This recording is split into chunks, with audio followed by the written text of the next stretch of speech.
Hello there, guys, and welcome back to my channel for another Chelsea preview. As Chelsea are to take on our first game of this year's Carabao Cup run, I suppose, in the third round. As Chelsea take on Aston Villa at Stamford Bridge. Of course, we just played them in the Premier League 10 days ago, but we go again against them in the Carabao Cup, the most pointless cup competition probably known to mankind. We'll talk about that in a minute, but because this year is even worse for us. And I'll explain why, but it's really pointless for us this year. But there's a lot of other things to discuss. There is, as much as it might be a bit of a pointless competition, we'll get to it again. It could still be a very useful game for a couple of players to, first of all, get some important minutes, but also to get some good confidence in, which they might, need and could probably do with. So there's that. There's obviously also Marcos Alonso's decision to discuss, which we will touch on a little bit. Of course, he has decided to stop taking the knee pre-game, which pretty much every other Premier League player does do. We'll get to that in a little bit as well. And then, of course, we will preview the game itself. We'll talk about predicted 11. We'll talk about what Thomas Tuchel said in his pre-match press conference and so many other things. But as you can see, I'm joined by two very special guests. I'll go with the new guest first. The name is Clutch, as you can see. He also has the other name, but we decided I'm going to call him Clutch. You might know him. If you've been on my channel a few times before, you might have seen him in the chat. And many a times have I spoken to Clutch on Twitter DMs and stuff, and we've had our agreements and disagreements, but they've always been very interesting agreements. So I thought, why not just get him involved? Also, so, I can get more different people on my streams, not always, rotate the same few, if that makes sense. So start to get a few different people involved. So first of all, Clutch, thank you very much for coming on from over there in the USA. And I'm looking forward to it. I hope you are as well. Yeah, thank you for having me. It's been really good. I love your streams. I always tell people, you're one of the, I shouldn't say few, but one of the creators that I see that I always pretty much agree with. And sometimes we disagree and we have those little conversations, but it's good to be here. Brilliant. Love to hear it. Appreciate it a lot. And of course, we're also joined by the man himself, Mr. Craig28 Football. His link is, of course, down in the description. First of all, Ian, thank you for coming on. He had an interview earlier, job interview. Hope it went well. We were meant to stream an hour ago, but now we're here, which is arguably better because Lewis is about to finish streaming. So it would have been silly to stream an hour ago. So in the end, worked out perfectly. But Ian, thank you for coming, and I hope you're well. It's almost like I know what I'm doing, isn't it? I suppose. Like I've got it all planned. All part of my master plan. Brilliant. But what I have forgotten to mention, I do quickly want to touch on the Tottenham game a little bit as well. Obviously, I haven't spoken to either Clutch or Ian about it, and I do think that it is interesting, the game, because there was a lot of different opinions after the game. I saw a lot of stuff where it was on Sky, what Roy Keane and Mika Richards and Souness and stuff. Them lot spoke about. There was whatever the other channel is where it's always purple, but it wasn't beIN Sports, whatever that is. What they was talking about with Michael Owen, who is the biggest. I mean, not that we don't know this, but the man loves a good waffle. Anyway, I think it's very interesting. And also, even on this channel, our player ratings live streams, there was a few disagreements on how highly we should rate certain players and stuff, because some people, I think, thought that first half was really bad. Like myself, I thought we were really bad in the first half. And some people thought, yeah, we weren't great, but it really wasn't that bad. So then in the end, obviously, if you think the first half wasn't that bad, you're going to go with much higher player ratings than if, like myself, you think the second half was amazing, but the first half was really pretty damn poor. So I'm going to ask you, Ian, how did you see the game against Tottenham? Obviously, we can all agree that the second half was amazing and we should have scored 4, 5, 6, not just 3. But the first half was a bit of a struggle, wasn't it? Yeah, I think it was for both teams. I think it was. I don't think either team really got into the game, and I was watching the Tottenham lads' content and kind of seeing the opposition perspective before I took the piss out of them. But they're all going like, "Oh, Tottenham were really good, and we had such a good first half." And I didn't really see that. I mean, they were probably the better team because they had a couple of shots, but those shots weren't exactly meaningful. They weren't big chances. It was not like they really created something that really put us at threat, and I don't, again, it might just be this few days on, but I don't really remember Kepa making any big saves. He made 1 or 2 in the second half, but I don't remember looking at anything and going, wow, Jesus, Kepa, someone's kept us in that one. It didn't really feel that way. And I just think that we isolated them, in terms of our back line. I thought our back line was pretty much superb throughout the whole game.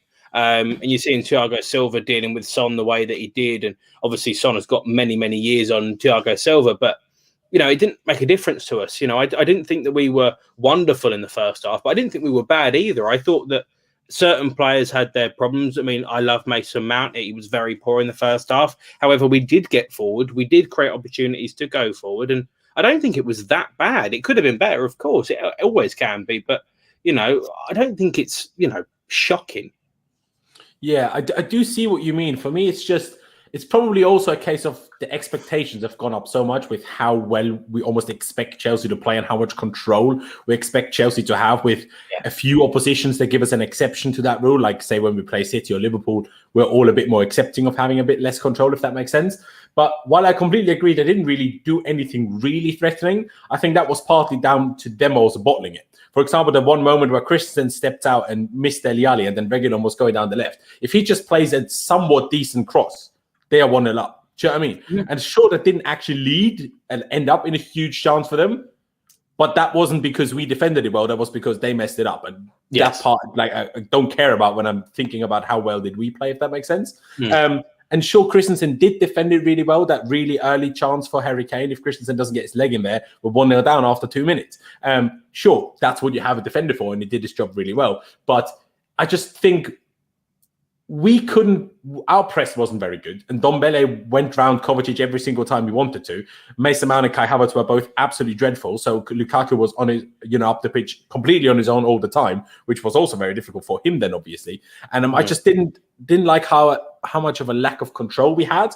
But then in the second half, it turned round with bringing Kante on for Mason Mount, and I'll put that to you now, Clutch, because I said it in the player rating stream already. There's a lot of things I could have come up with what we could do for the second half. But bringing Kante on for Mount was not one of them. Bringing Kante on, sure, but I wouldn't have, thought of the idea, take Mount off, who I would have taken off as well, but not for Kante, if that makes sense. Well, I would have taken either Kante, Mount, or Havertz off. It wouldn't really have mattered to me in that case, because they were both equally as bad, in my opinion. But it worked. And what I found interesting, post-game, Thomas Tuchel kept telling everyone, I didn't change the shape, which is, on the one hand, slightly confusing, because I'm like, what do you mean didn't change the shape? Mount was way more on the right than Kante was. So clearly we did change the shape a little bit. But I suppose it was a bit more of a 1-2 in the first half anyway, with Mount a bit more of a 10 and Kai a bit up front with Lukaku. And I suppose that maybe was a little bit similar still. But Clutch, how did you see the game? And how did you see, I suppose, how the halftime sub affected the entire game, if that makes sense? For me, it looked a lot like in that beginning, the first half. When we went into halftime, I said, I don't think we're going to lose this game, but I don't think we're going to win it if we keep playing like this. Our midfield was struggling to keep possession, and Ndombele was just outside of his mind, destroying our midfield whenever he wanted to. The reason why we didn't even go down was because Thiago Silva and Rudiger were just having the games of their lives at that point. Kante was a very surprising sub to me. I figured if you were going to bring anybody, it'd probably be Timo or Ziyech to break lines down. And then when Kante came on, and I was in a Discord call with my friend watching the game, and I was like, so we're going to go more defensive, and which made sense because we were on our back heel pretty much the whole time. And it makes sense because, we're a possession-based team. We're not breakdown counter, and that's pretty much the only chances we got in that first half was counter-attacking. And that's not what our game is. Our game is possession, break down teams, and then get goals from that. And Lukaku was out on an island by himself. You're right, Mount did not have a great game. Havertz didn't have a great game. Every time Havertz tried to dribble, it failed. Mount was making wrong passes in the final third. But Kante coming on, he was able to control the midfield. We equaled out their midfield 3-3.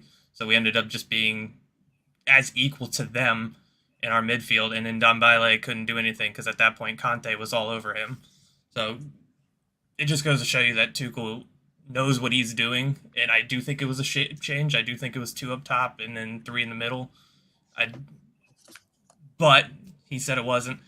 For me, that was the perfect sub that nobody would have guessed, because I wouldn't have brought on Kante at that point, at least not for Mount. I would have brought on Timo probably. Break down lines. Yeah, no, I actually agree. And like you say, we brought him on, and Kante was very offensive. Obviously, quite funny to all the people that kept trying to tell us for the last 3 years he's only a DM. Well, clearly not.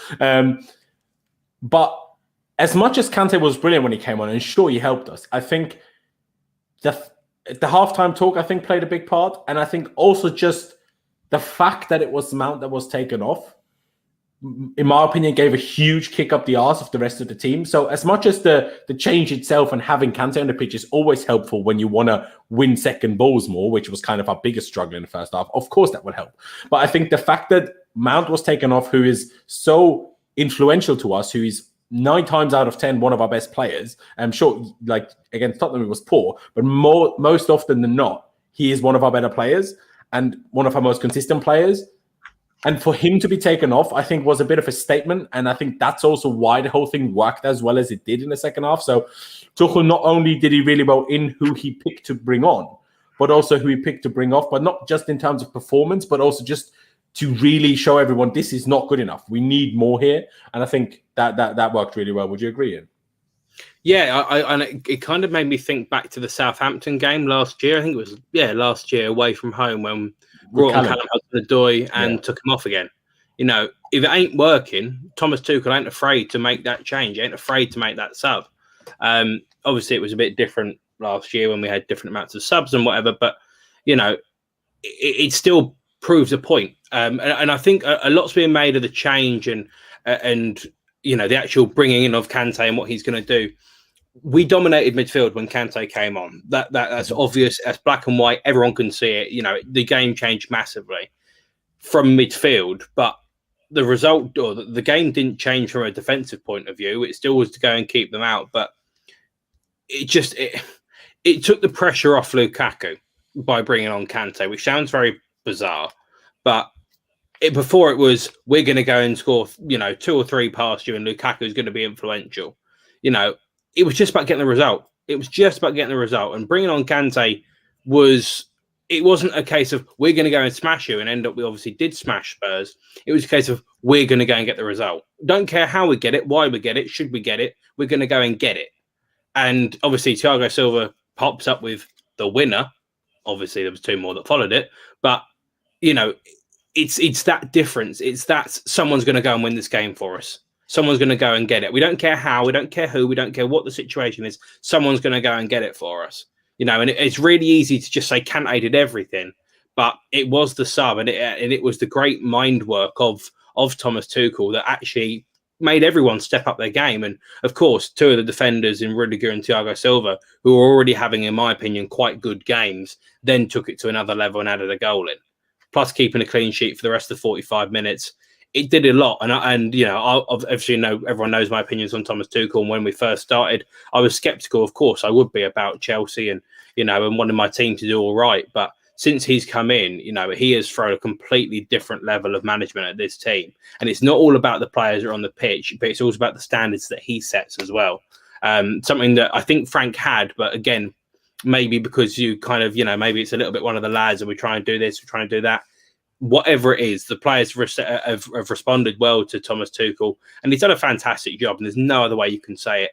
And again, it's not necessarily all footballing decisions, but it's just about setting the standards and setting those high standards to be where you want to be and win regardless, no matter what. You don't have to go and score 5 goals and look the best team on the pitch every single week. And Thomas Tuchel has taught, I think, a fair few Chelsea players how to do that. Oh, I actually agree. Very good point. And I just to quickly mention it because you brought up the whole Lampard thing there. I think it's not that Tuchel works harder than Frank or whatever. I doubt that. I mean, obviously it could be, but I wouldn't know, right? But what I think the main difference between the two is in terms of how quickly the squad responds to them is how Tuchel holds himself accountable for things. When he makes a mistake, he's very clear, I made a mistake. And it's not like he doesn't, you know, when a player makes a mistake, a manager often says, oh, you know, we win as a team, we lose as a team, blah, blah, blah. When Tuchel makes a mistake, he doesn't sit there and say, oh, you know, we win as a team, we lose as a game. He said, I got it wrong. And especially that Callum one, as much as it was a statement at the time, I think 2 or 3 weeks later, he still was in some press conference said, I'm still not sure whether that was the right decision type thing. And I think that accountability, not just for the players, because he holds that accountability for them, like with Callum, like with Mason against Tottenham, but also to himself. And I think if you hold it to yourself, I think the players react much better to it when you hold them accountable, if that makes sense.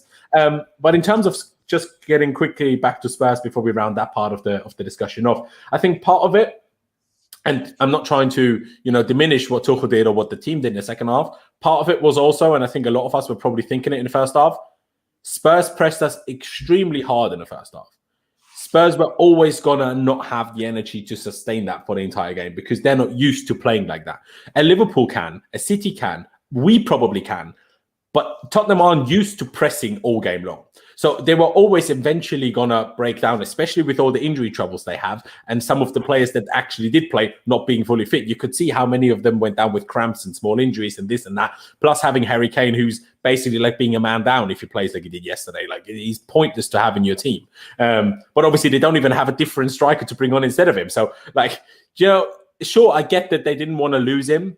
But if you're not going to take the money into your hand to like actually have a squad that makes any use of having Harry Kane, this is so pointless.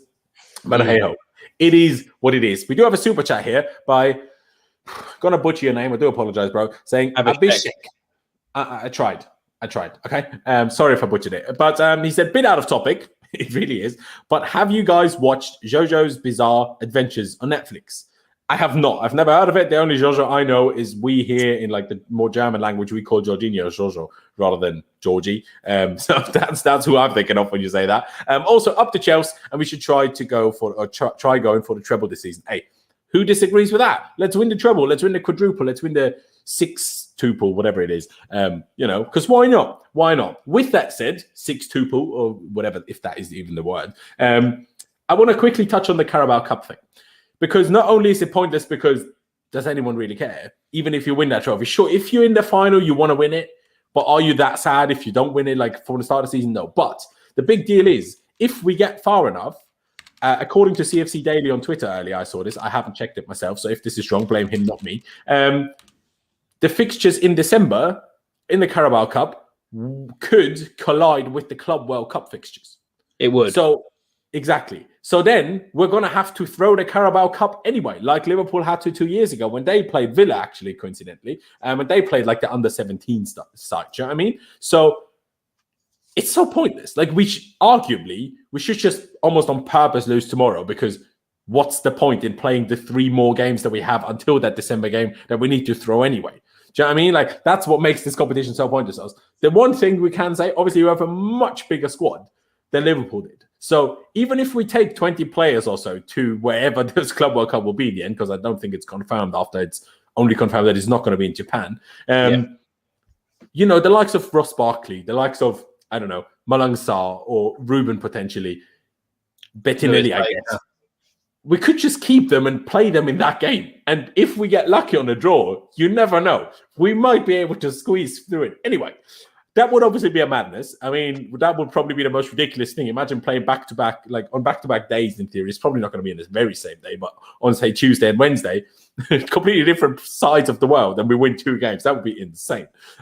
So just for the chance of that, I want us to go there just so in case we could make something ridiculous happen that no one could believe. But realistically, it's just pointless that this competition, first of all, exists, and second of all, just we have to play in it. It exists. I get that it's like probably great for the League 1 and League 2 sides, but at the same time they already have the FA Cup, so it's like it's even more it's almost as pointless as in the international breaks not having 2 games like we used to for years, but now having 3 games international break. That's kind of the level of Carabao Cup. Everyone always complains, the managers and the player association, whatever the acronym for it is. They always say, play too much. Well, then try and stop having competitions like the Carabao Cup. There's France has a League Cup as well, but there's a reason why no other league does, because it's just unnecessary extra amount of games. And it's just, of the big leagues, I'm sure there's some smaller countries that might have it, but I know France is the only top 5 league that have it. Spain did. No, they definitely don't. Oh, I was trying to remember. They have a few smaller cups. They have like a Catalan Cup and they have a Basque Cup, where there's just 1 or 2 games against each other, but they're not like a full country cup competition, if that makes sense. That's what I'm thinking of. So yeah, it is a little bit pointless, I will say. But hey, here we are. We're playing Aston Villa, and it's going to be interesting. Then the main interesting thing for me is going to be what team Aston Villa turn up with. Because do they take it seriously and turn up with pretty much their strongest team? Or do they play their second string too? Because if it's our second string against their second string, they're getting bad. But if it's our second stream against their first team, it could be a tight game, if that makes sense. I mean, hey, it was already a tight game, our first team against their first team in the Premier League. Sure, we won 3-0, but in the first half, they could have comfortably been 1 or 2-0 up if it wasn't for some great defending and some great saves by Edouard Mendy. But I've had pretty much a monologue here, so I do apologize. I will put it to you in a second, Clutch, because of what Thomas Tuchel said. We have pretty much everyone available as far as I'm aware, except, of course, Edouard Mendy, who is out again. There's also, he couldn't confirm whether he would be fit for the Man City game. And I'll just ask you like this, Clutch. Is it a big worry or, you know, at the end of the day, is it just preparing us for when Mendy goes to the Africa Cup of Nations anyway? I don't think it's a big worry. I think it's a chance to get some players who don't have the time in, like Chile, who desperately needs some minutes. Sal to get involved after his poor performance. We haven't seen him since. We do need him to get on track. Against Villa, funnily enough. Yeah. I do think there are reasons for that, but Thomas Tuchel talking today about RLC, how he's going to probably be involved tomorrow. Cho's going to be involved most likely. Maybe even Mason for a half to kind of get that bad performance out of the way, get him back on track. I would say more eyes towards City this weekend. I know Pulisic probably isn't available and won't be available tomorrow because he just came back. So it would be great if he came back. Is he back in training now, though? He said he has a chance, but he also said, like last weekend, he said he doesn't think he's going to be on, or last game, he said he wasn't going to probably be involved this game. Which would be, not for this game, but is he back in full training? Because I know he was training individually, and I haven't seen any pictures of him training with the rest of the squad. We don't know anything. That's the problem, and he hasn't said anything. I was hopeful he would be back to get like 10 minutes tomorrow, but that way he can be back for City, because I personally, I really want to see him and Ram up top, see how they do. But I don't think we take it too seriously. I mean, knowing Thomas Tuchel, he takes every game to the fullest, so he's probably going to show up with a half squad, half reserve kind of thing.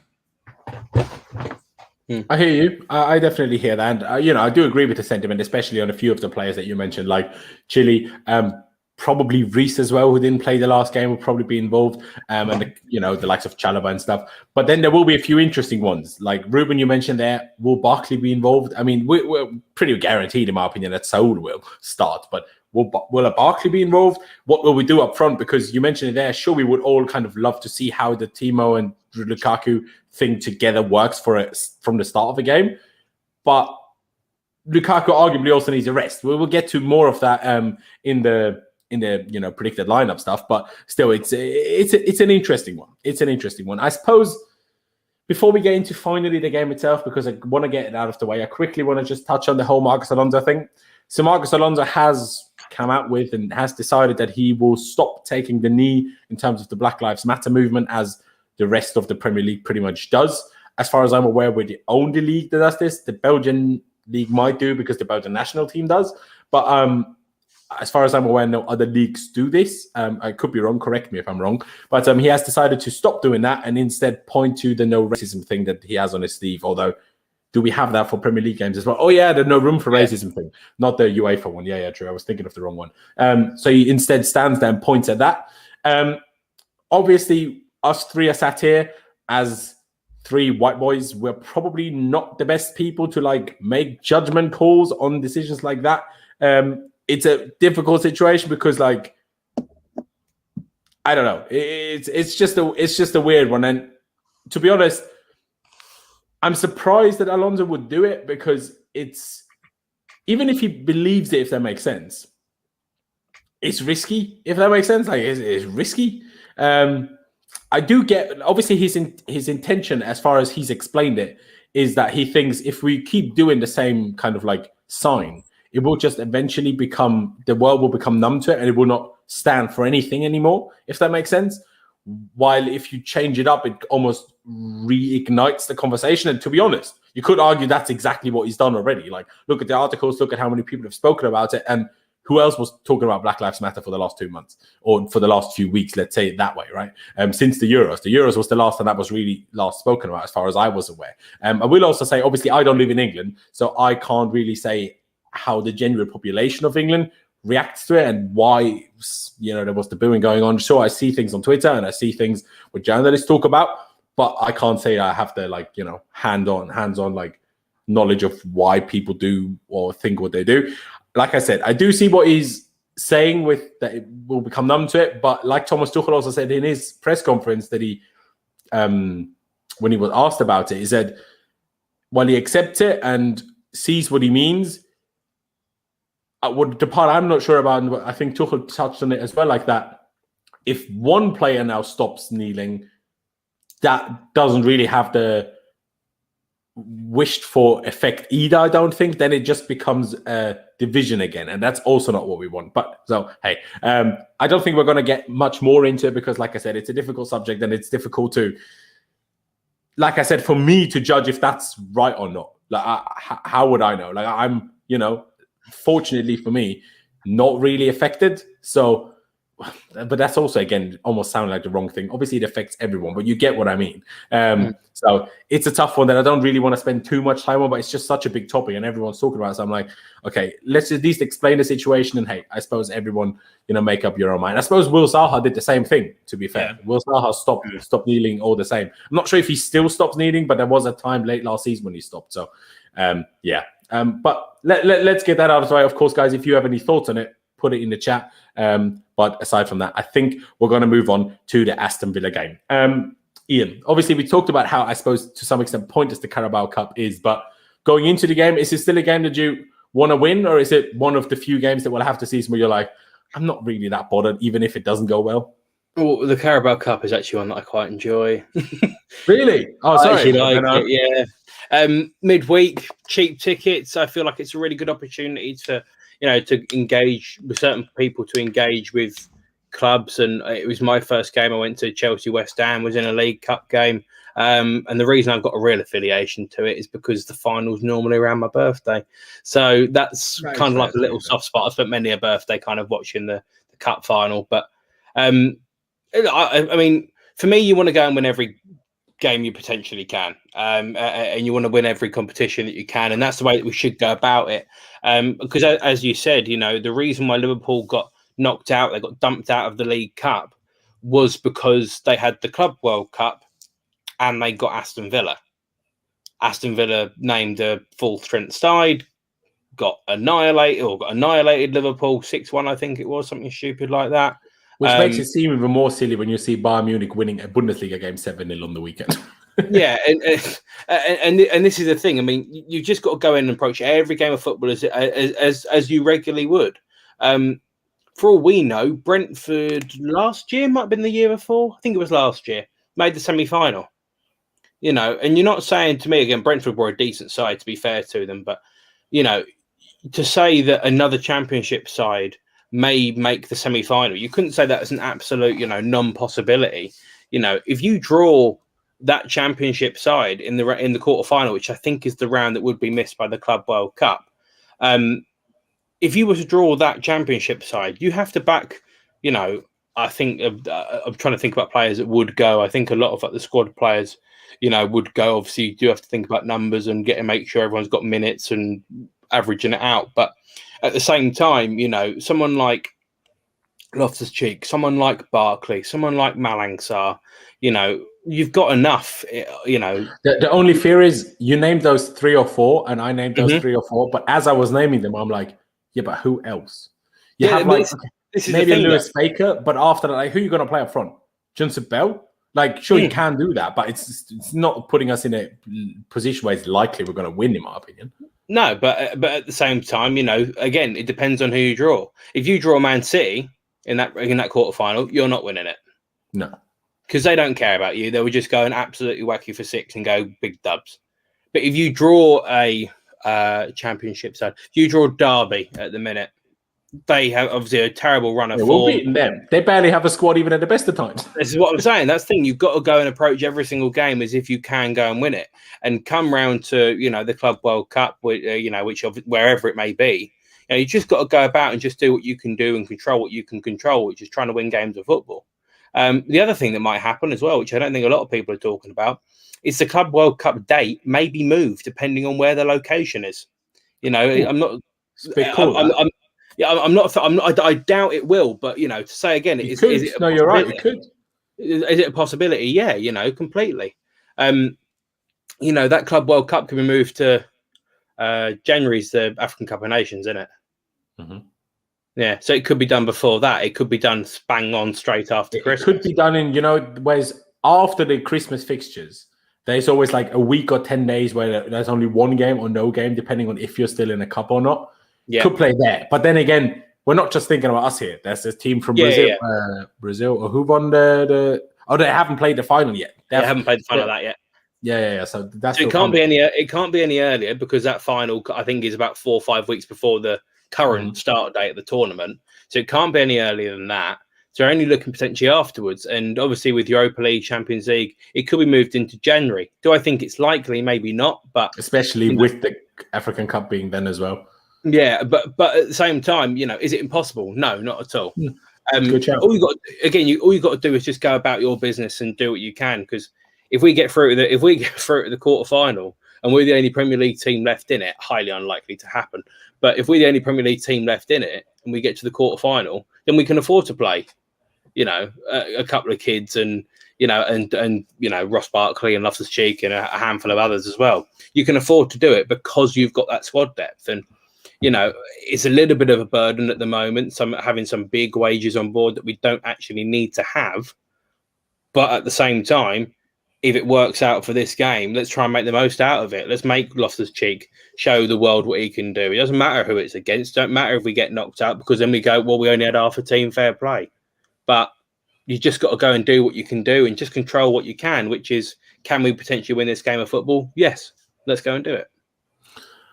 I mean, you have convinced me that part isn't enough to find it pointless. I mean, in general, I find the Carabao Cup still a bit pointless. Even though I do love it. I do understand. I can get it out if you really want me to. I mean, it is just here. I can see the thing I want to. You know what it is. It's fine. You know what it is. You know what it is.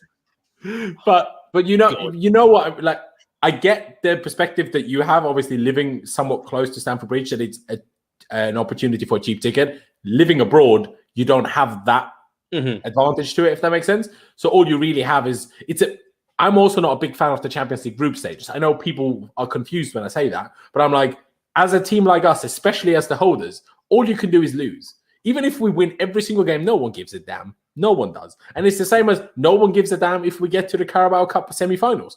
From that point on, people care a little bit. But until that point, no one gives a damn. So as the big team, you can only lose. So that's partly why it's annoying. And, it's a game you pick up stupid injuries and then you need... I find it a bit annoying. But because obviously, I mean, I'm from abroad, but from Europe, so at least have some sort of... Have I been to a League Cup game before? I was in London when we played Spurs in the final and we beat them, but unfortunately I couldn't get a ticket. So I'm not sure if I actually have or not. That was the day after my 17th birthday. There you go. It's a good day. Yeah. That was a good day. I mean, I watched it in the pub still, so I had a great day, but I was a bit gutted that I couldn't get a ticket because I didn't know enough people then to ask someone, do you have a spare?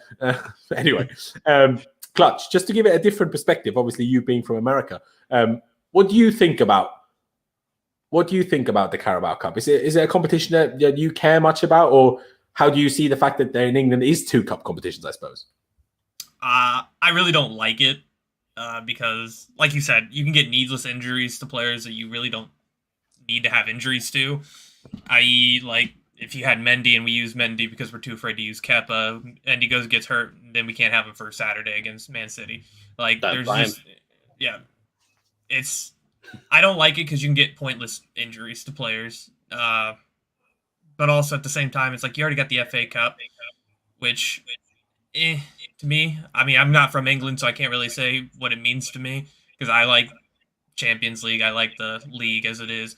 So cup games really don't matter to me. So when you add a second cup beyond the FA Cup, for me, it's just Typical American. It's all about the bloody money. All about the money. But even the FA Cup, sure, once you get to the quarters and semis, but I realized this after obviously we lost the final to Leicester. A lot of the guys that I spoke on these streams to were way more upset about losing that game than I was. Because I'm sure I would have won. And if we won in the Champions League final, I'm sure I would have been more upset about it as well.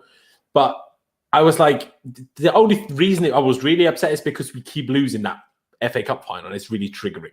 And I'd rather not be the final and keep losing it, if that makes sense. Because I'd much rather lose in a quarterfinal than be runner-up, because it's way more annoying to me. But yeah, it's a bit. And I was talking about it because my local team playing the Austrian Cup today as well. And even then, sure, we're a second division team. We're very unlikely to win it. And even then, I'm like, can't we just play a league game where we're fighting for like promotion? I don't really care about this stupid cup game, even if we win, because we're playing another second division team. So it's like we're not even playing like a fun team, right? Is that Wacker Innsbruck? Exactly. Yeah. Yes. There you go. Ian's got the knowledge, Ian's got the knowledge. But even here, I'm like, if we play a short Austrian Bundesliga team and we play like a Salzburg or a Rapid Vienna, sure, then it's fun and it's exciting. Or if you play a lower league side, at least like you're very confident you're going to win. But if you play a team from the same league as you or as ourselves, it's just like, I'd rather just this be in the league so we can get 3 points and hopefully get finally promoted, which we've been trying to do for the last 2 years after we got relegated. Anyway, enough about that.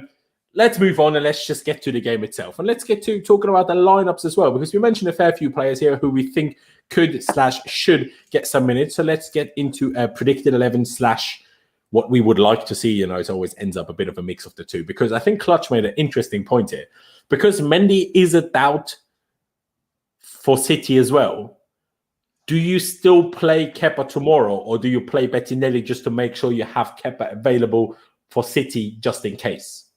Ian? I would play Kepa. I would too, but it's like, I'm just wondering if that might be something that Tuchel thinks about.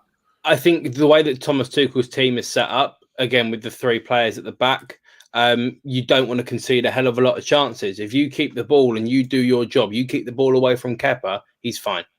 So that's the way that I would do it. If you think you're going to be up against it, like if we're playing let's say we're playing Man City and then we're playing Man City on Saturday as well, right? You wouldn't have, both teams, both City and Chelsea would know that for tonight's game, you're not going to play a full strength side. But you'd still back the way that you play. You'd still back the formation. You'd still back the system, which means that you shouldn't be conceding, from a Chelsea point of view, a load of chances. So in that case, I would play Kepa. If you thought you were going to be right up against it and you were leaking goals left, right and centre, then maybe I wouldn't play Kepa. But that's a different matter. And we are the current champions of Europe. You do have to back that we are going to keep clean sheets. Because I think I did see a stat, I think it came out today, that we have kept more clean sheets than we've conceded goals or something like that in the Premier League. In the Premier League, yeah, since Tuchel has taken over. Mental. Yeah, it's true. I mean, and also like it's just that fear, isn't it, that we don't want to play at City with Bettinelli, because obviously the likelihood of especially a goalkeeper getting injured is rather slim. Like, how often do you see a goalkeeper actually get injured? I know it just happened to Mendy, but it's rather unlikely. So I would personally agree. But this is a question. I don't think this is meant as a dig at all. Sorry, Ian, go on. No, go on. Because I think it's an interesting question. I don't think this is a dig at you at all, Clutch. But because you said you don't really care about the cups, is the FA Cup an important silverware to you, or is it not? I seen earlier in the chat where they were talking about like the heritage of the FA Cup, and me not being English, like I can't relate to that, so I don't know. If I was English, it would be a lot different. Silverware is silverware at the end of the day. And somebody also said, like, if you can't win the Premier League and you can't win the Champions League every year, so it is something. I do get disappointed when we lose it, and to be fair, FA Cup finals are generally some of the best games you see all year. They're always really good. So if you're looking for good football, FA Cups always has good games. So for me, it's not that it's not important. There are other things that I would rather have. Yeah. Well, I think even for most English fans, that would go, like, every English fan would probably rather win the Premier League than the FA Cup or the League Cup, like, obviously. But the FA Cup, to me at least, is worth more than the League Cup, because just that whole idea that there's a final in February is weird to me. Like, it doesn't seem like a serious thing if the final is in February. Is Kepa that much better than Bettinelli? Yes. Yes, he is, Peter. Yes, he is. I think Kepa's very underrated by this fan base. I actually like Kepa quite a lot. I don't like him better than Mendy, don't get that twisted, but I do like Kepa quite a lot. As a guy, I really like him. Go on. I've got a belter of a point as well. Oh, please hit me. If tomorrow's a draw, it goes to penalties. Oh, kept us in for a dub. Nah, but let's not even be negative. We're gonna win, obviously, in 90 minutes. Oh yeah, I'm just saying. Yeah. I don't want Marcus Bettinelli. Never met the guy. Got no previous opinion about him. But when I've got Kepa, who saved us in the Super Cup and even saved in a shootout that he wasn't actually meant to be in, I'm picking Kepa. You know, Kepa is just better than Mark Noble. Mark Noble can't come on and save penalties or score them, for that matter. So you probably couldn't save me, to be fair, mate. No, probably not. But just on what Clutch just said there on Kepa, I 100% agree. I just think you don't really think about it with goalkeepers as much, but I just think Kepa is just really not suited to the Premier League. Like the style of goalkeeper that he is, I think he could be a fantastic goalkeeper in La Liga. Like if there was rumors at the time that Real Madrid might sign him. I think he could be a great goalkeeper in La Liga for Real Madrid, but I think he's just a little bit too short for how physical the Premier League is with coming for crosses and stuff, even though he's improved at it drastically over the last, year or so, I would say, since his real struggles. But yeah, I think in my opinion, he's a very good player. And I just love the fact how he's accepted this role, but still keeps, whenever he's called upon, he plays well. Like since Tuchel has joined, Kepa hasn't made a mistake. And he's played 6 or 7 games overall, and he's played well in every single one of them. Fair play to them. Won us a trophy in the Super Cup, and can't really complain. But now it's where it gets interesting, or interesting is maybe the wrong word, but it gets difficult to pick who do we actually play in the back three, presuming that we're still going to stick to a back three. But let's not go even more crazy and predict formation changes because that makes it even more difficult. I will start it off and say I think Christensen is the only one that stays in the side because we don't have enough centre-backs to rotate all three. So I think Christensen stays in there and plays in the middle. Do we agree or not? Either of you just shout. I'll challenge that. I think Rudiger's a bit more physical, so I think he might be a bit more useful in this game. Oh, I agree, but Rudiger hasn't had a rest and Christensen has, so I feel like... I don't know. It depends on what we're doing with the other two positions. That's the thing. That's the exciting thing. It's true. I mean, I'm very confident that here will be Chalobah. I agree. Surely you all agree on that. Now, here we are. Go on. What is the beauteous thing about the League Cup? You can try something every now and again. Yeah. Whack Reece James in at right centre back, and then play Cousin Hudson-Odoi as right wing back. I mean, that makes sense. He's not going to do as much running. He can still come back for City. Mm-hmm. And then we all know he's going to play on the left-hand side, unfortunately, because I've already been speaking about it.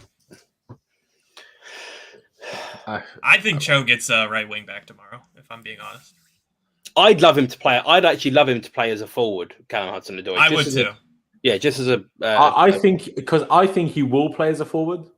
I really hope he does. Because... and people have said it in the chat here as well. People think Malang Sarr will play, and there was slight hints at it. I do think Malang Sarr will be the left centre back.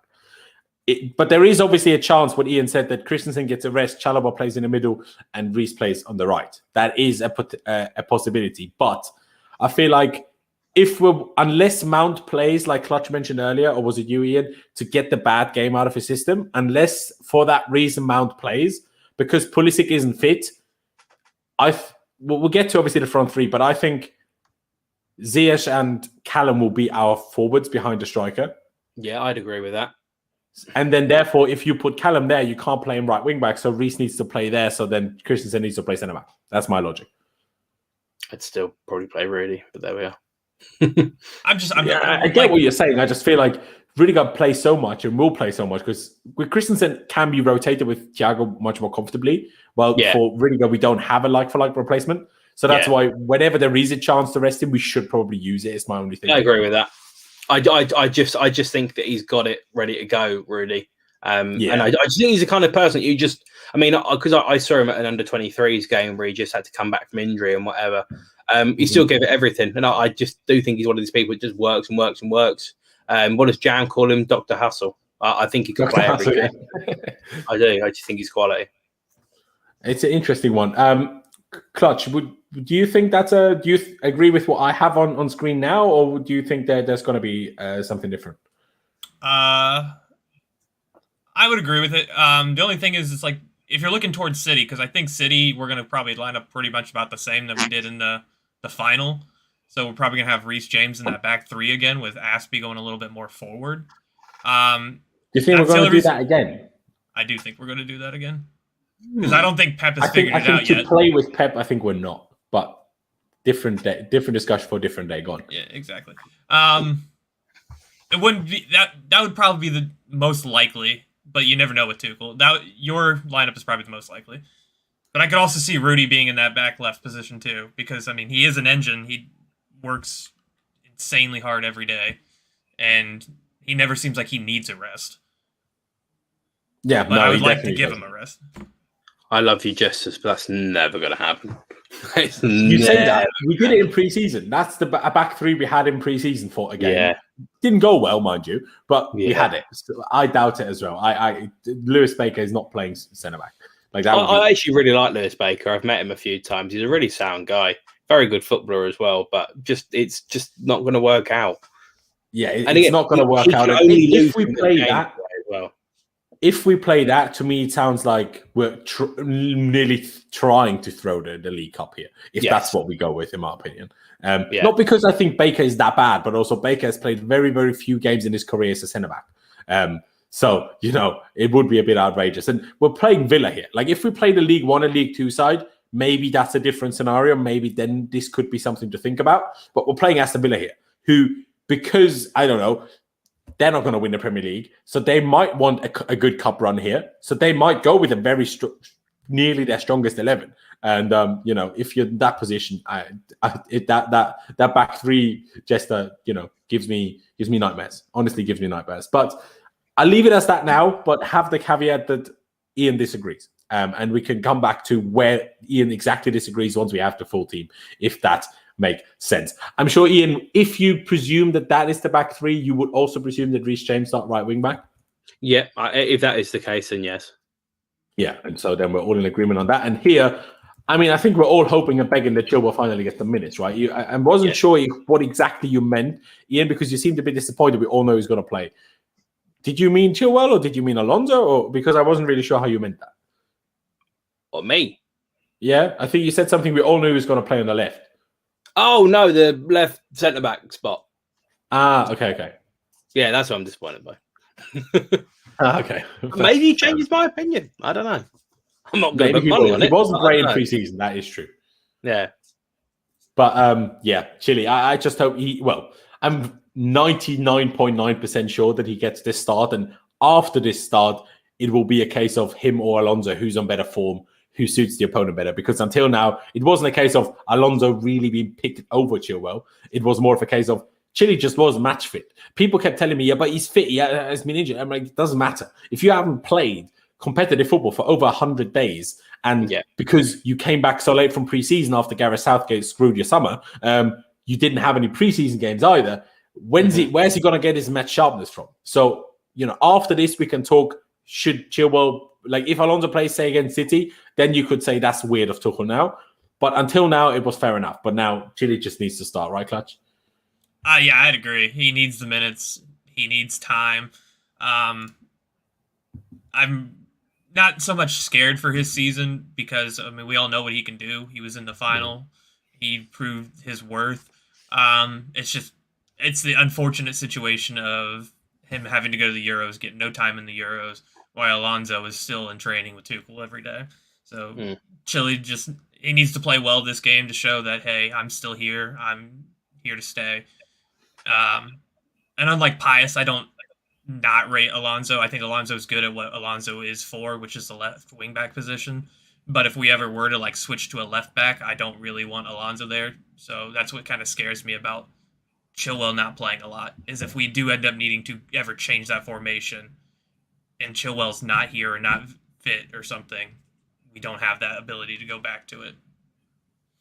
That is fair. And I mean, Christian said it in the chat there as well. Alonso has certainly made a case for being the first option. Not in every game, not against Villa, not against Zenit, but in the second half against Spurs and in the games before that, 100%, he was brilliant. But, if someone plays brilliant, but I still have, I don't know, if Werner has a good game tomorrow up front, does he start over Lukaku against City? No, because even if someone has a good game, the other guy's still better. And that's the case with Chilwell against Alonso, in my opinion. That doesn't mean Alonso is god-awful at left wing back when he's on somewhat decent form, But Chilwell is still better, in my opinion. Sure, people will have different opinions. But let's move on to the central midfielders, because there is a little bit of an interesting question here. I think we would probably all agree that Saul starts. Would we not, Ian? Yeah, I'd agree with that. Yeah, give him a second chance against Villa, especially. Almost make the first one not even exist in his memory, because he has 2 memories against the same team and has then a better memory, which would be good. By the way, ladies and gentlemen, if you haven't already, please just smash that like button. Like I said the other day already, after not streaming for like 2 or 3 weeks because of the international break and then being on holiday, killed my algorithm, killed me in the algorithm. So please do smash the like button. Really helps me out for that. And, it doesn't cost you any money. It barely costs you any time. It really helps me out. So please do go down below, smash the like button. And of course, subscribe if you haven't already. But yeah, Saul will start. I think we're all pretty confident of that. The question is just who starts next to him. Because obviously there was talk about Ruben Loftus-Cheek in the pre-match press conference when Thomas Tuchel was asked, what about him type thing. And he, kind of said there's a good chance we will see some minutes from him tomorrow. The question is, first of all, does he start or does he just come on? And the second question is, if he does start, does he start here where he played in pre-season, or does he start here where Conte played him? Which then would allow us to do what Ian wanted to do, which is play Reece here, give Christensen a rest, and play Callum Hudson-Odoi here. It's a possibility, but I would presume that Kovacic definitely gets a rest because Kovacic has played all the time so far. But you'd presume Jorginho doesn't start again, just to not overdo it. Otherwise, why would he have not started him against Villa in the League Cup, in the league game? At the same time, he also saw how we played against Villa without Jorginho in the first half, and that wasn't that great. So I suppose you can make the case. And Kante played a half now. Does he need another game for match fitness, or does he need to be not overplayed? How do you see it? Is Kante a shout for you for that game, Ian? Because he needs minutes after his injury, or does he not need to play because he does, so that he doesn't get injured again? Saul can go forward. That's the thing, and I think that's what we all kind of wanted to see, was him playing forward. And although he was attempting to play this kind of like regista role, he wasn't up to tempo with it. Playing Kante, if there is any tempo problems, he will solve that. He can win the ball back. That's fine. But I would be semi-tempted to play Jorginho. I really would, but that's not. Kovacic needs a rest. We all know this, and Kovacic and Saul definitely did not work last time, and we wouldn't put it again. But that's not a bad shout. I would say Kante and Jorginho in either order, 45 minutes each. I think it might be Kante to start and then bring on Jorginho. Or again, if Sal's having another stinker, you just bring on whichever one hasn't played and go from there. But what I don't want to see, I do not want to see Loftus-Cheek start there, because Loftus-Cheek is a footballer that wants to go and do the good stuff, wants to go forward, wants to score goals. He actually started out as a CDM, I think you'll remember. I think a few of you will remember. And he wanted to go forward. He wanted to get on the score sheet, wanted to score goals. Not a problem at all. That's part of being a footballer. That's what he wants to do. That's fine. But doesn't mean it's going to be for the betterment of someone like Saul Niguez, who does just need someone to just help him along, get into the game, get into his rhythm, adapt to English football. That is not going to be Loftus-Cheek. I would agree. Just before I put it to Clutch there, in his opinion, do you know for sure how many subs we have? Is it still 5 like last season, or did we also cut it down to 3 in the cups? Don't know. I will find out for you. I'll have a Google. You Google that, and we ask Clutch who he thinks will play next to Saul. I think it should be Jorginho, because against Aston Villa last time, Saul was kind of playing that Jorginho role, staying back, trying to do the regista type of thing, and it's not his game. His game is going forward. I think he's a lot like Kovacic in that regard. Like, they like to go forward, do stuff more in the midfield. So if you pair him with Jorginho's going to do the regista stuff, and Sal's going to stay back. I don't want to play Kante because he does get injured, and I don't really want him injured before City. But if he gets 45 minutes, I understand. I don't want him starting. I do. On mine, I have Jorginho and Sal starting. I don't have RLC in the midfield, but I think Tuchel talking about it, I think we will get Loftus-Cheek in the midfield with Sal. See, that's why it confused me in pre-season that Tuchel put him there, because I really don't see Ruben as a 6 at all. And, Jester mentioned him there as a centre-back option. If you want someone instead of Jorginho who actually does what Jorginho does, the closest to it is probably Lewis Baker. So, if you really don't want to start any of cover Jorginho or Kante, the best option next to Soli is probably Baker, not because of best player, but because of best as in closest to what Jorginho provides and allows Sol to go forward. I don't think Baker will start, of course, but I'm saying, so I'm probably tempted to agree with you boys. And even though I said I think he should get a rest, or I hope he does, even though I still hope he does, it's probably likely to be Jorginho, and it's probably the smartest decision as well. Also, depending on who plays behind them as well, give a bit of stability to the likes of Sarr and Chalobah. I mean, Chalobah doesn't really need it, I guess, but still, it probably would make sense to have a strong midfield there. I mean, there is obviously a possibility we just play, like we did the last 2 games, or not the last 2 games, but how we did in the second half against Villa and how we did in the second half against Spurs. 3 subs, by the way.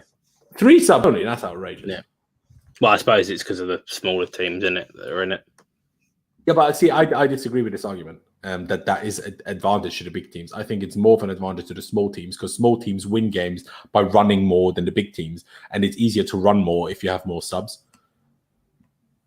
It's the quality of the player, actually. Yeah, but the quality doesn't deteriorate by getting tired. The physique deteriorates. Yeah, it's what you're bringing off the bench, though. If they're not as good as what you need. 100%. No, I get what you're saying. I just think it roughly evens itself out. That they get fresher legs, which for a smaller team is huge, and we get better players, which for a bigger team is huge. But not even the discussion I'm trying to have. I'm just saying this is also a possibility. We played the 3-5-2 in the second half yesterday against Spurs, and we also did it in the second half against Villa. Sure, then it was CS dropping deep, but this is a possibility.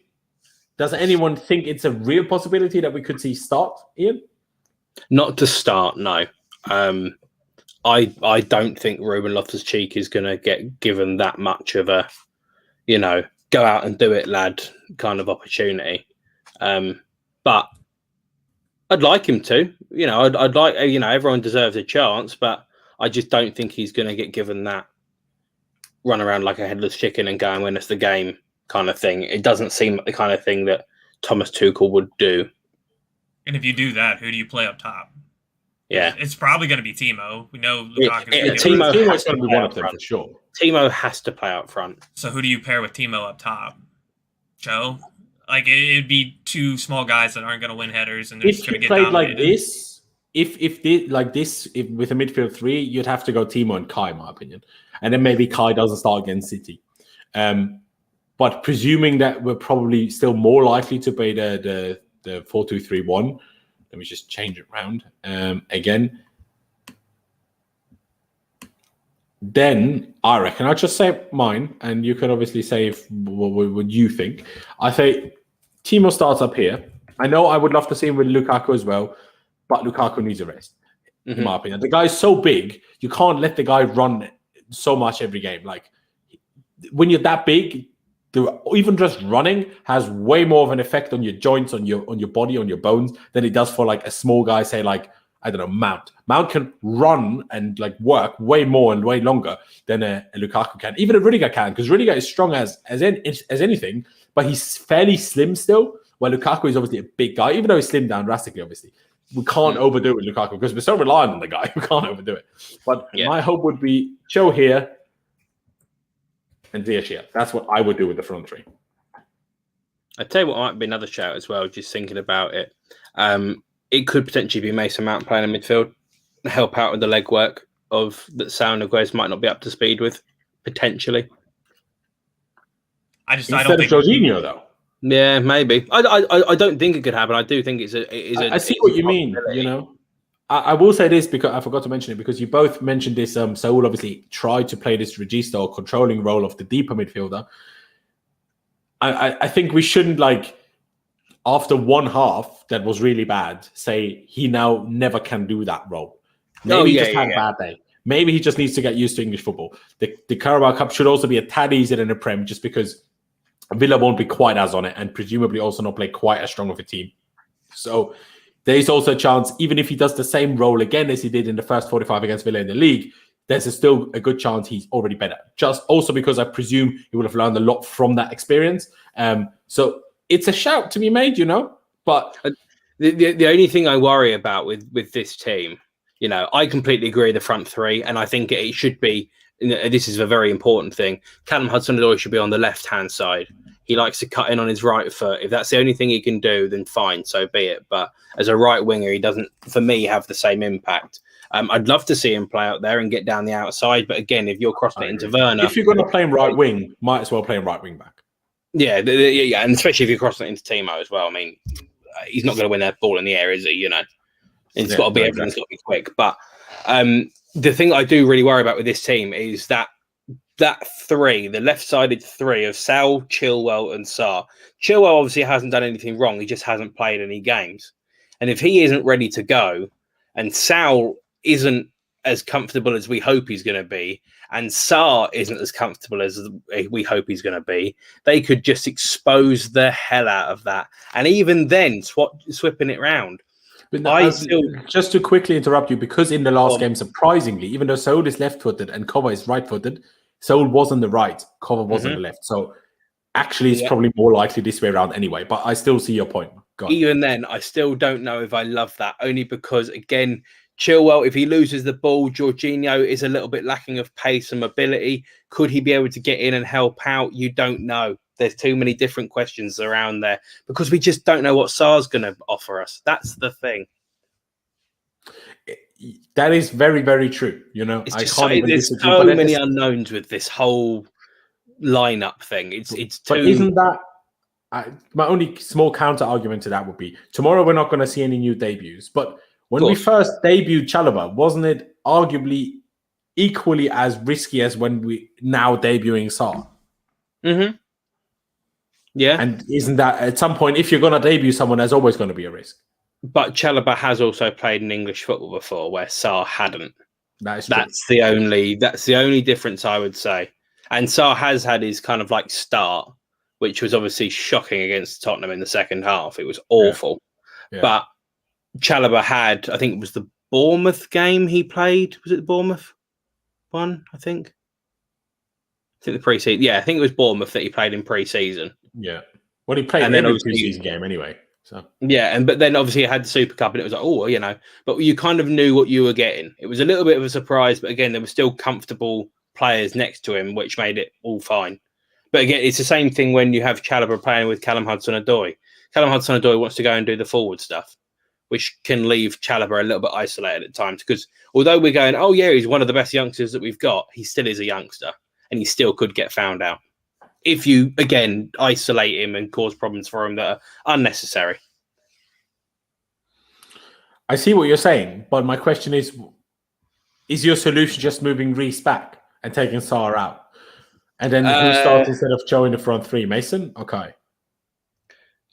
I think it would be more likely to be Mason only because he played less of a game against Spurs. And also as well, he could drive the ball up the pitch. And I think him and Werner might work out quite well together. I think Kai and Werner would work out well together. Yeah. But I think with Kai and Werner, you could play more of a front two and play Ziyech as a 10. Yes. Especially if you have Callum as a right wing back.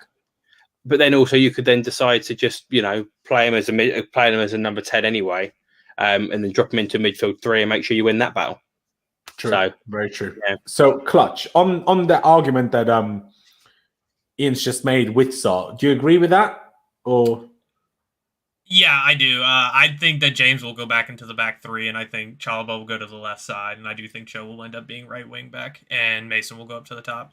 Because it seems like they are going to try to give Mason another try to kind of get his confidence back. I mean, he is something we desperately need to have. Christensen is on the left or Chalobah is on the left? I think Chalobah's on the left. I think Christensen's going to be the mid. If it's not Silva, it's going to be Christensen in the middle. Okay. I'm just switching things around. I mean, I'm not saying you're going to be totally wrong. I will say this.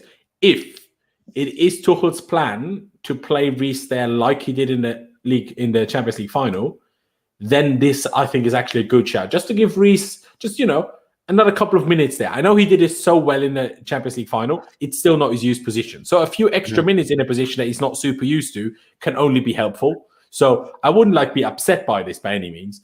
Even though if we play without Lukaku, I would probably prefer Kai here and then either switch to... I'm not saying it will be Kai. I'm just saying I think it would be better with Kai than with Mount.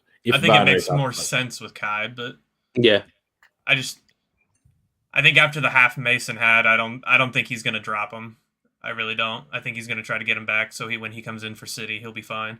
Because we know Mason just has the energy to do every game. The only thing I'm thinking is, I guarantee you Mason Mount starts against City. There is a chance Kai doesn't. That's my only thinking. Yeah, that's fair. I know Kai scored the winner in the Champions League final. I get that. But who would you start up top for it? Like, you have Lukaku, then Mount, and who you pair them with? Timo? Just again. But if Timo plays 90 here... Yeah, but he's fine. He's barely played minutes all season. But Pulisic could come in. I don't think Pulisic starts even if either he's game. Back, Pulisic wouldn't start, right? Ziyech, who has a great record. If they gave him 20 minutes at the end of this Villa game, maybe he does have a chance to start. Maybe that's something that... Yeah, if he's on the bench, that's true. If he's on the bench tomorrow, then there is a chance. Yeah, maybe. But would he pick him over Timo when he never picked him over Timo last season? I doubt it. I think it's a little bit of a different type this season. Like Timo, for whatever reason, last season, Timo was the striker. And he hesitated for Giroud. He hesitated for Abraham. He's not going to hesitate on Lukaku. Now, and you don't have a backup to Timo and Lukaku. So if something happens to one of them, I doubt he's ever going to pick both of them for long periods of time. I don't think they'll ever start together. Maybe one game, maybe 2 games, because of the chances of one of them getting injured and then we don't have a backup, or you have to move Kai back up to striker. I don't think he's going to take that risk. I think he is going to use Timo as the backup striker this season. Like I said, I don't necessarily disagree. I'm just saying, even if it's, I still think against City is one of the only games where starting Timo, even to me, makes sense. And people know I'm not his biggest fan. So if he doesn't even start the ones where it makes sense to me, then he's not going to start any game except for rotation. And even I find that a bit harsh on him. And like I touched on, Ziyech also has a great record. So against City. So there is also a chance it's Ziyech instead of Mason against instead of Kai against City. I'm not necessarily saying that, but also Mason and Kai behind Lukaku, that hasn't really actually worked that well yet. So are we really going to play the exact same front three again that we just took off after the first half against Spurs? I'm not sure. I don't think it will be the same 3. And I'm guaranteeing that Mount starts. Hence why I wouldn't be surprised if Kai starts tomorrow. I think it's hard to play those 3 together because Mount, especially always on the wrong side. I don't understand. That's one thing that always frustrates me. We always have a left-footed player playing on the left, and we always have a right-footed player. It seems like we're trying to get those two to cross to our striker all the time, which, I mean, with Lukaku, it's possible. With Werner, it's not, which is something we tried all last season. And the reason why I was always so frustrated why Pulisic was always playing on the right when what does he offer on the right? Like, as one of the biggest Pulisic fans, he doesn't offer anything on the right. I'm sorry. He's not a player. I agree. I do think it's possible that, I agree. If you're not going to use Timo against a Liverpool or a City to start, what's the point of having Timo? Those are the teams he works against. So I do agree there. Yeah. Just to touch on what Fraser said in the chat here. Yes, he did say Loftus-Cheek will get a chance tomorrow. We just don't think it will be a chance from the start. He will either come on maybe at half time or maybe after an hour. I don't think he said it in that he will start. Just because the formation we play, unless we switch to a midfield 3, suits him. I wouldn't be upset at all if we play Jorginho, Saul, and Ruben as a midfield 3 and then Timo and Kai up front. I wouldn't be upset by that at all, especially if the plan is to play Lukaku, Timo, and Ziyech. Lukaku, Mount, and Ziyech against City. If that's the plan, that team tomorrow would even make sense. So, but it's a tough one. And I just quickly, and I suppose I put it to you, Ian, just because it's an interesting question by Jester. Why would you play Reece James at right centre-back when Andreas Christensen is in form and has the speed to track City's runs? Now, my counter-argument would be, well, Christensen was in form when we played the Champions League final and had the same speed as he does now, but he didn't play him then either. So what makes you think he's going to do it differently tomorrow? Against City on the weekend. But I said it myself at the start, just to play with Pep, because, I think Tuchel lives in Pep's bald head, so rent-free. He's literally living in a penthouse. It's mental. Pep has absolutely lost his head over Tuchel. So just to play with him, I think he might change it up, like you say there, Jester. But I think the reason won't be the reason you put down, if that makes sense. But what's your reaction to it, Ian, or to the question, I suppose? I mean, I think the playing of Christensen, I mean, I said I would potentially play Rudiger anyway, but the playing of Christensen in this back three is just to have that calm head, because we do potentially think it could be Malang Sarr. Oh, no. I think what he means is, why wouldn't you just play Christensen right centre back against City? Why would you want James there? What against Man City? Yeah, I think that's what he's getting at. Oh, well. It makes no difference to me which one we play. Because, again, I believe in the system that we've got. Genuinely, I believe in the system that we've got. The only thing I worry about potentially with Man City, again, could be Thiago Silva. As much as I love him, maybe potentially on the speed of the runs, he had a little bit of, not fortune, that's the wrong phrase, but he put himself in some cracking situations against Tottenham to deal with Song Heung-min and one or two others. But to be fair, he did deal with them. And is any of City's forwards better than Heung-min Son? Probably not. But it's not about the forwards. That's the problem. It's not about who they're playing up front, because City's forwards are shit, but their midfielders that run in are phenomenal. Because when we talk about forwards for Man City, we are talking about Gabriel Jesus. Because the rest of them, where you get problems, you get in Silva, Mahrez, Kevin De Bruyne. I don't know if he's back yet. I've got not a clue. Grealish, Foden, different people. Also, Foden's out. But the people that can run from deep, which is what Dele Alli was meant to be doing against us, which he didn't do because he's a piss poor footballer. I see what you're saying, but at the same time, I think Thiago was so good and is so good that he'll probably deal with it regardless, like he did in the Champions League final, if that makes sense. Sure, he had to come off, but like he dealt with it until that point, as opposed. But he gets into really intelligent positions. Like, he's one of the smartest defenders I've ever seen. Oh, for me, he's top two best I've ever seen. Him and John Terry, genuinely, and I'll stand by that. There's obviously others probably previously. I mean, for what they lack physically, they're in the right place at every time, and it's insane. He's just spot on. I mean, even the goal he scored last weekend, where he came from outside the box. Who's meant to be marking him? Dele Alli. Dele Alli, brick. Dele Alli, what a joke of a player. I was going to say man, but that seemed a bit rude. So obviously let me get it quickly back there. We're going to, maybe settle on this, I suppose, but who knows? This is what we've come up with now. Tuchel will probably surprise us, because Tuchel is pretty much impossible to predict his teams, because he'll come up with something always. But that's the fun of it. That's the only fun I see in tomorrow's Carabao Cup game. Who's going to play? And is Saul going to have a good game? And is Chile going to have a good game? That's the type of things I'm looking forward to. Timo as well, if he does start, or when he does start, or what does Ruben do when he comes on? But aside from that, also, what does Aston Villa do? But with that said, I will put it to you, Clutch. With that team that we've come up with then, do you expect us to win against Villa? I suppose, again, it's the same problem for you as well. It all depends on what team Villa come up with, I guess. It depends on how seriously we take it, right? If Tuchel takes it seriously, then we're going to win, because he knows how to play against teams. He knows how to make things out of nothing. I mean, end of last season, we lost to Villa 2-1 in a game we really needed. This season, we blew them away in a game where we really didn't play well in the first half, but we still came away with 3 goals. It's a good point. It's a very good point. So what's your score prediction then, if you had to make one? 2-1. I think we'll get Timo goal tomorrow. Oh, that's always a big call. That Timo, and then a Timo penalty opportunity where Jorginho converts, and then a Timo goal.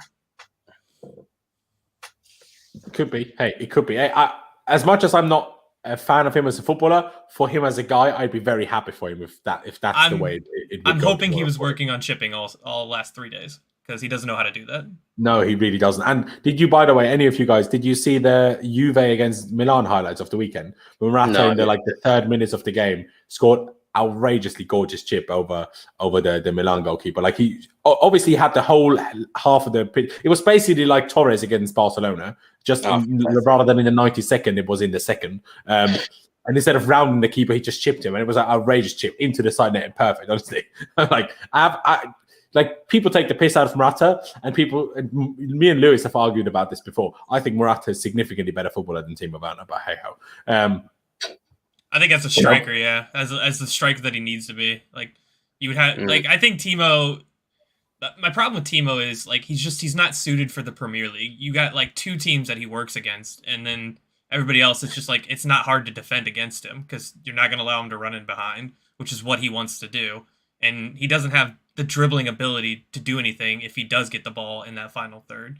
He just kind of makes a mockery of it. But I mean, his low crosses are something that I've never seen from most people. So that is true. There's very few people who are as good as low crossing as Timo Werner is. I will say that. Running and low crossing is great. But Ian, what about yourself? If we turn out with the team that we came up with, do you feel confident? Or again, is it all just about what Villa turn up with? I think it's what Villa turn up with. My score prediction, I'll go for a 2-0 Chelsea win, going off the basis that they play Man United on Saturday and they probably won't play a full strength side. But at the same time, they might just turn around and go, we aren't going to win that game. And then just completely disregard it and put all their eggs in one basket and try and beat us. So, I don't know. They might take some sort of confidence off of playing us, of course, the other week and thinking we actually had their number quite a lot in the first half and Lukaku won't be playing. But again, if we can do what's in our control, which is going and play the way that I know we can and not necessarily keep not conceding goals and keeping a clean sheet, then we'll be fine. You know, that's something that we can control. And hey, we can even bring Lukaku on if we need to. Yeah, this is the thing. He will be on the bench tomorrow, not because he wants to be and not because everyone wants him to be, but because we just don't necessarily have the numbers in terms of up front.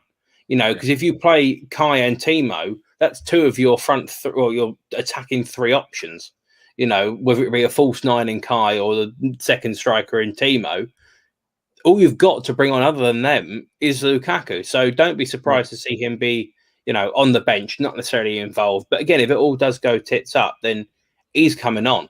I just don't. I think we can go and do it if we play the way that we can. I just want to make sure that it's not one of those ones where it's loads of excess energy is used for no reason and, you know, things go wrong and blah, blah, blah, blah, blah. I don't. Who have City got today? I'll check for you. If you want to keep talking about what you were talking, I'll check in the meantime. With big Akinfenwa. Okay. Well, he's not going to bully them. But still, you know, like, yeah, I remember that. Yeah, but yeah, no, I just don't think it's gonna. You know, I don't think it's going to happen that, you know, they're going to have to exert a hell of a lot of energy and they're going to be ready to go for the weekend. And they have a day extra. Yeah, and this is the thing. Which, again, is outrageous. Yeah, why do we have to play Saturday early kickoff? Is they stupid? Yeah, it's ridiculous. But at least we're at home, I suppose. Yeah. But then they were travelling down the day before, so it doesn't make a difference. But no, it's true. But then, yeah, I wanted to go and get the game done and killed and finished and we can do that again if it all starts to click and we do what we can do going forward. Because keeping clean sheets, we obviously won't know that until the final whistle's gone. But if we don't worry about what's going on that way and we just keep to what we're saying, which is why I was saying about playing a potentially strong back 3, the pressure is going to be on the forwards. If the pressure's on them, that's fine. I ain't got a problem with that because we can change that. You can bring on the £100 million man of Romelu Lukaku. But I just don't want to exert a load of unnecessary energy that we're going to then live to regret when we play City on the weekend. It's a good shout. The problem is just we have more numbers in defence, so it's much easier for us to rotate there than it is in terms of the forward areas. If there was also 5 subs available tomorrow, I would be more tempted to start a stronger team because you could just take 3 off at half time if we're 2-0 up already. Do you know what I mean? Yeah. But because we only have 3 subs, that option really isn't there. So it's a tough one. I think it's going to be a bit more of a crazy game. I presume I think Sarr will start. I know we didn't have him there in that team, but I actually think Sarr will start. And I think that with like maybe Chalobah, it will be a bit more crazy. So in midfield, we won't be quite as solid. So I think it will be like I know 2-1 doesn't sound crazy, like a 2-1 or a 3-2. That's what I'm thinking. And the crazier it gets, the more likely Timo is to do anything because the crazier a game gets, the more they open up, the more he can use his pace with for the space that would potentially open up. So, hey, and Fraser, I'm sorry I offended you so much by saying Morata is better than Timo Werner, but I firmly believe so. Especially considering everyone says Morata is awful and he scored more than double the amount of goals than Timo Werner did last season. I know he had assists. I get that, right? But Morata scored more than double the amount of goals in his first season than Timo Werner did last season, right? So you can't just see it and say Morata is this awful player and Timo Werner is great. It just doesn't make any sense. You can say both are decent if you want to think that, or you can say both are awful. But you can't just say Morata is awful and Werner is great. That doesn't make any sense. To me, at least. What did you say, Ian? I didn't hear it, sorry. Italy's crap. Italy is crap, mind you. That is true. But still, he still scored the goals for us and Timo didn't. So any which way, I think, ladies and gentlemen, we're going to leave it here. This did actually turn out longer than I realized. So, ladies and gentlemen, if you're still here, I appreciate you a lot. Subscribe if you haven't already. That'd be always massively appreciated. Of course, smash the like button. Again, like I said earlier, really helps me out with getting back on the algorithm after not streaming for a couple of weeks. So really do smash the like button. It doesn't cost you any money, barely cost you any time. So why would you do it? Just be nice. Come on, do it. And subscribe to Ian, of course. His link is down in the description. Craig28 Football. And of course, Clutch. I don't actually have your Twitter down there. I'm not sure. Do you want me to put your Twitter down in the description, or do you want to shout it out? Do you want to be? It doesn't matter. If you want to follow, it's Clutch1H. If not, I'm here.